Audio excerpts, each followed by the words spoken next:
పెద్ద ఎత్తున నిలిచిపోయిన పొగాకు నిల్వలను వెంటనే కొనుగోలు చేసి రైతులు ఆదుకోవాలని మార్కెటింగ్ శాఖ అధికారులను కోరారు ఎమ్మెల్యే జూలకంటి బ్రహ్మానందరెడ్డి.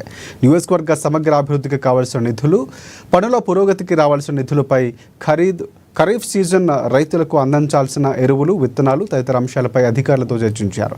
అలాగే దళారీ వ్యవస్థ మూలంగా మిర్చి, పత్తి రైతులు నష్టపోతున్నారని, ప్రభుత్వం మార్కెటింగ్ వ్యవస్థ ద్వారా రైతు ఉత్పత్తులు కొనుగోలు చేయాలని కోరారు. పంట మార్పిడి విధానం అమల్లో భాగంగా మాచర్ల నియోజకవర్గ పరిధిలో ఎక్కువ మంది రైతులు పొగాకు సాగు చేశారని, పండిన పంటకు గిట్టుబాటు ధర లేక నానా ఇబ్బందులు పడుతున్నారని వాపోయారు. పొగాకు పంటకు గిట్టుబాటు ధర కల్పించి ఆదుకోవాలని విజ్ఞప్తి చేశారు. అన్ని ఇచ్చారు సార్, తర్వాత ఇస్తాన్నారు కానీ తర్వాత రాలేదు సార్. సరే వినుకొండ గుంటూరు NH 540 సరే మనకి పల్నాడు డిస్ట్రిక్ట్లో 53 కిలోమీటర్లు 53.53 కిలోమీటర్స్ జరుగుతుంది. దానికి సంబంధించి